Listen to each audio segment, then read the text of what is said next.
What are warp and weft in weaving yarn projects? Imagine creating a fabric from scratch, where every thread plays a part in the final design. If you've ever wondered how woven textiles are made, understanding warp and weft is the key.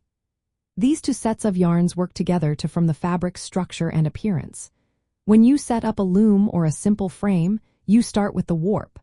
These are the yarns stretched tightly from one end to the other, running lengthwise. They need to be strong and durable because they hold the entire fabric together. Typically, warp yarns are thinner, more tightly twisted, and made from stronger materials like cotton or polyester to withstand tension during weaving. Once the warp is in place, the weft comes into action. These yarns are woven across the warp, going side to side. The weft is usually softer, thicker, or more colorful because it influences how the fabric looks and feels. When you weave the weft over and under the warp, you create patterns, textures, and even decorative effects. For classroom projects, this is where creativity shines. You can choose different colors or textures of yarn for the weft to make your design pop. In practical terms, setting up a simple weaving project means for securing the warp yarns on your frame or loom.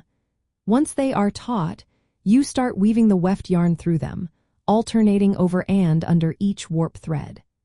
This process creates the fabric, with the warp providing the backbone and the weft adding the visual and tactile details. Different weaving styles use these yarns in various ways. For example, plain weave is the simplest, with the weft going over one warp and under the next, creating a balanced fabric. Twill weave introduces diagonal lines by changing the order of crossing, and satin weave creates a shiny surface with longer floats of yarn. For beginner classroom projects, starting with plain weave is easiest because it clearly shows how warp and weft interact. Knowing the difference between warp and weft helps teachers guide students in understanding how fabric is made. It also opens up opportunities to experiment with different yarn types, colors, and textures.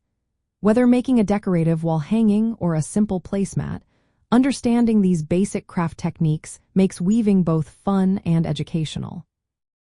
When students see how the tension of the warp and the pattern of the weft work together, they gain a new appreciation for textile arts and the craftsmanship behind every woven piece.